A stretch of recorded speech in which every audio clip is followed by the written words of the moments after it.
بسم اللہ الرحمن الرحیم۔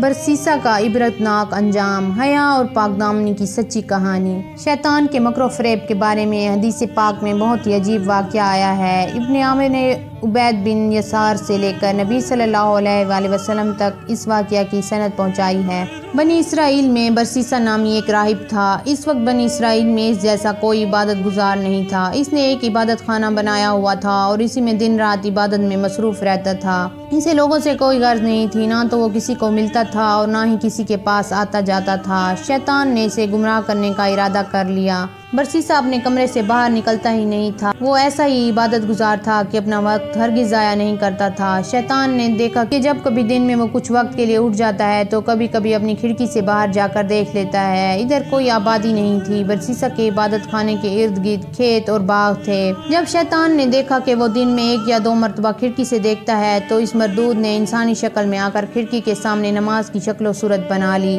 چنانچہ برسیسا نے کھڑکی میں سے باہر جھانکا تو ایک آدمی کو قیام کی حالت میں کھڑے دیکھا۔ وہ بڑا حیران ہوا۔ جب دن کے دوسرے حصے میں اس نے دوبارہ ارادتاً باہر دیکھا تو رکوع کی حالت میں تھا۔ پھر تیسری مرتبہ سجدے کی حالت میں دیکھا۔ کئی دن اسی طرح ہوتا رہا۔ آہستہ آہستہ برسیسا کے دل میں یہ بات آنے لگی کہ یہ تو کوئی بڑا ہی بزرگ انسان ہے جو دن رات اتنی عبادت کر رہا ہے۔ یہاں تک کہ برسیسا نے دل میں سوچا کہ اس سے پوچھوں تو صحیح کہ یہ کون ہے۔ جب برسیسا کے دل میں یہ خیال آیا تو شیطان نے کھڑکی کے قریب مصلی بچھانا شروع کر دیا۔ جب مصلی کھڑکی کے قریب آ گیا تو برسیسا نے باہر جھانکا اور شیطان سے پوچھا، تم کون ہو؟ وہ کہنے لگا، آپ کو مجھ سے کیا غرض ہے؟ میں اپنے کام میں لگا ہوا ہوں، برائے مہربانی آپ مجھے تنگ نہ کریں۔ وہ سوچنے لگا کہ یہ عجیب بات ہے کہ یہ شخص کسی کی کوئی بات سننا گوارا ہی نہیں کرتا۔ دوسرے دن برسیسا نے پھر پوچھا کہ آپ اپنا تعارف تو کروائیں۔ وہ شخص کہنے لگا کہ مجھے اپنا کام کرنے دو، میں فارغ نہیں ہوں۔ اللہ تعالیٰ کی شان کہ ایک دن بارش ہونے لگی۔ وہ شخص بارش میں بھی نماز کی شکل بنا کر کھڑا ہو گیا۔ برسیسا کے دل میں بات آئی کہ جب یہ اتنا عبادت گزار ہے کہ اس نے بارش کی بھی کوئی پرواہ نہیں کی، کیوں نہیں اچھے اخلاق کا مظاہرہ کروں اور اس سے کہوں کہ آپ اندر آ جائیں۔ چنانچہ اس نے شیطان کو پیشکش کی کہ باہر بارش ہو رہی ہے، آپ اندر آ جائیں۔ وہ جواب میں کہنے لگا، ٹھیک ہے، مومن کو مومن کی دعوت قبول کر لینی چاہیے، لہٰذا میں آپ کی دعوت قبول کر لیتا ہوں۔ شیطان تو یہی چاہتا ہی تھا۔ چنانچہ اس نے کمرے میں آ کر نماز کی نیت باندھ لی۔ وہ کئی مہینوں تک اس کے کمرے میں عبادت کی شکل بنا کر کھڑا رہا۔ وہ دراصل عبادت نہیں کر رہا تھا، فقط نماز کی شکل بنا کر کھڑا تھا، لیکن برسیسا یہی سمجھ رہا تھا کہ وہ نماز پڑھ رہا ہے۔ جب کئی مہینے گزر گئے تو برسیسا نے اسے واقعی بہت بڑا بزرگ سمجھنا شروع کر دیا اور اس کے دل میں اس کے ساتھ عقیدت پیدا ہونا شروع ہو گئی۔ اتنے عرصے کے بعد شیطان برسیسا سے کہنے لگا کہ اب میرا سال پورا ہو چکا ہے، لہٰذا میں اب یہاں سے جاتا ہوں، میرا مقام کہیں اور ہے۔ روانگی کے وقت ویسے ہی دل نرم ہوتا ہے، لہٰذا شیطان برسیسا سے کہنے لگا، اچھا میں آپ کو جاتے جاتے ایک ایسا تحفہ دے جاتا ہوں جو مجھے اپنے بڑوں سے ملا تھا۔ وہ تحفہ یہ ہے کہ اگر تمہارے پاس کوئی بھی بیمار آئے تو اس پر کچھ پڑھ کر دم کر دینا، وہ ٹھیک ہو جایا کرے گا۔ برسیسا نے کہا کہ مجھے اس عمل کی کوئی ضرورت نہیں ہے۔ شیطان کہنے لگا کہ ہمیں یہ نعمت طویل مدت کی محنت کے بعد ملی ہے،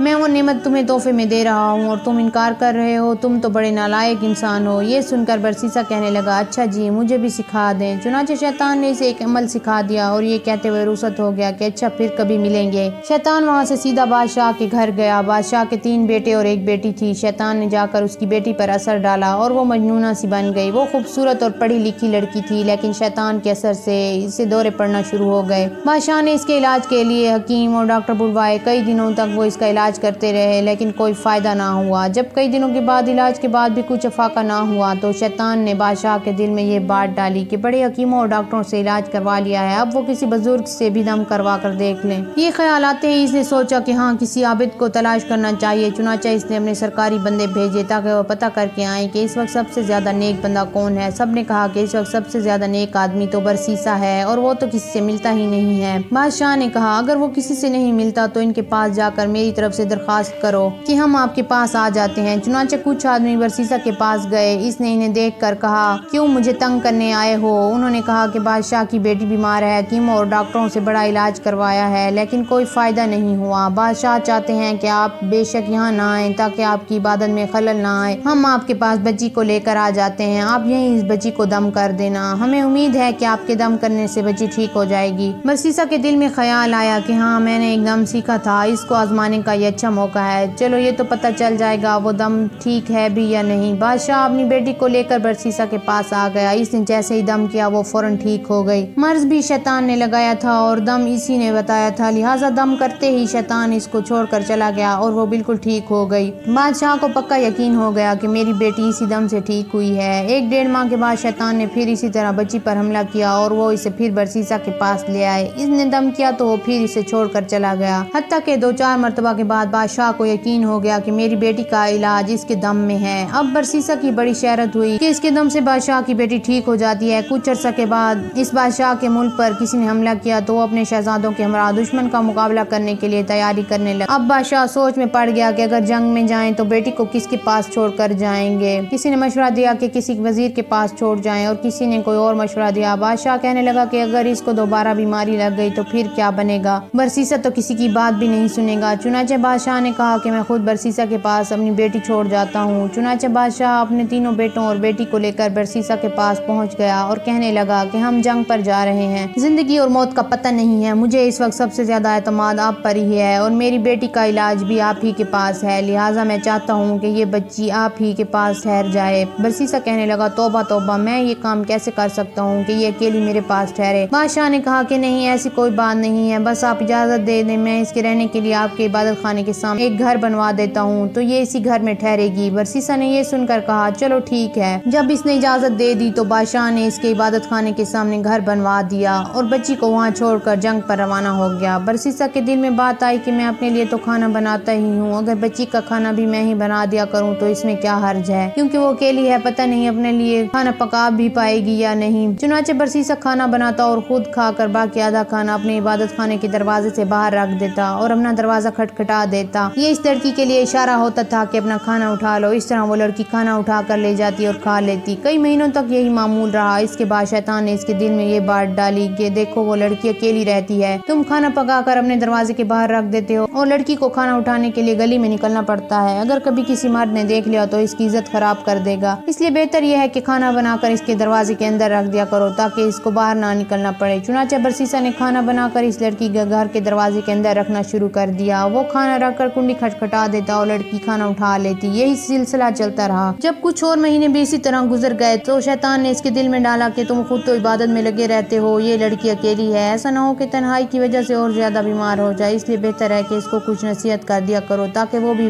عبادت گزار بن جائے اور اس کا وقت ضائع نہ ہو۔ یہ خیال دل میں آتے ہی اس نے کہا کہ ہاں یہ بات تو بہت اچھی ہے، لیکن اس کام کی کیا ترکیب ہونی چاہیے۔ شیطان نے اس بات کا جواب بھی اس کے دل میں ڈالا کہ لڑکی کو کہہ دو کہ وہ اپنے گھر کی چھت پر آ جایا کرے اور تم بھی اپنے گھر کی چھت پر بیٹھ جایا کرو اور اسے واعظ و نصیحت کیا کرو۔ چنانچہ برسیسا نے اسی ترتیب سے واعظ و نصیحت کرنا شروع کر دی۔ اس کے واعظ کا اس لڑکی پر بڑا اثر ہوا، اس نے نماز پڑھنی اور وظیفہ کرنے شروع کر دیے۔ اب شیطان نے برسیسا کے دل میں یہ بات ڈالی کہ دیکھ تیری نصیحت کا لڑکی پر کتنا اثر ہوا، ایسی نصیحت تو تمہیں ہر روز کرنی چاہیے۔ چنانچہ برسیسا نے روزانہ نصیحت کرنا شروع کر دی۔ اسی طرح کرتے کرتے جب کچھ وقت گزر گیا تو شیطان نے پھر برسیسا کے دل میں یہ بات ڈالی کہ تم اپنے گھر چھت پر بیٹھتے ہو اور لڑکی اپنے گھر کی چھت پر بیٹھتی ہے، راستے میں سے گزرنے والے کیا باتیں سوچیں گے کہ یہ کون لوگ باتیں کر رہے ہیں، اس طرح تو بہت ہی غلط تاثر پیدا ہو جائے گا۔ اس سے بہتر ہے کہ تم چھت پر بیٹھ کر اونچی آواز سے بات کرنے کی بجائے لڑکی کے گھر کے دروازے سے باہر کھڑے ہو کر تقریر کرو اور وہ دروازے کے اندر کھڑی ہو کر سن لے، پردہ تو ہوگا ہی صحیح۔ چنانچہ اب اس ترتیب سے واعظ و نصیحت شروع ہو گئی۔ کچھ عرصے تک اسی طرح معمول رہا۔ اس کے بعد شیطان نے پھر برسیسا کے دل میں خیال ڈالا کہ تم باہر کھڑے ہو کر تقریر کرتے ہو، دیکھنے والے کیا کہیں گے کہ یہ شخص پاگلوں کی طرح ایسے ہی باتیں کر رہا ہے، اس لیے اگر تقریر کرنی ہے تو چلو کواڑ کے اندر کھڑے ہو کر لیا کرو، لڑکی دور ہو کر سن لیا کرے گی۔ چنانچہ اب برسیسا نے دروازے کے اندر کھڑے ہو کر تقریر کرنا شروع کر دی۔ جب اس نے اندر کھڑے ہو کر تقریر کرنا شروع کر دی تو لڑکی نے اس کو بتایا کہ اتنی نمازیں پڑھتی ہوں اور اتنی عبادت کرتی ہوں۔ یہ سن کر اسے بڑی خوشی ہوئی کہ میری باتوں کا لڑکی پر بڑا اثر ہو رہا ہے۔ چنانچہ لڑکی نے کہا کہ آپ جو کھڑے کھڑے بیان کرتے ہیں میں آپ کے لیے چارپائی ڈال دیا کروں گی، آپ اس پر بیٹھ کر بیان کر دیا کرنا اور میں دور بیٹھ کر سن لیا کروں گی۔ برسیسا نے کہا بہت اچھا۔ لڑکی نے دروازے کے قریب چارپائی ڈال دی۔ برسیسا اس پر بیٹھ کر نصیحت کرتا رہا اور لڑکی دور بیٹھ کر نصیحت سنتی رہی۔ اس دوران شیطان نے برسیسا کے دل میں لڑکی کے لیے بڑی شفقت و ہمدردی پیدا کر دی۔ کچھ دن گزرے تو شیطان نے برسیسا کے دل میں بات ڈالی کہ نصیحت تو لڑکی کو سنانی ہوتی ہے، تمہیں دور بیٹھنے کی وجہ سے اونچا بولنا پڑتا ہے، گلی سے گزرنے والے لوگ بھی سنتے ہیں، کتنا اچھا ہو کہ یہ چارپائی ذرا آگے کر کے رکھ لیا کریں اور دونوں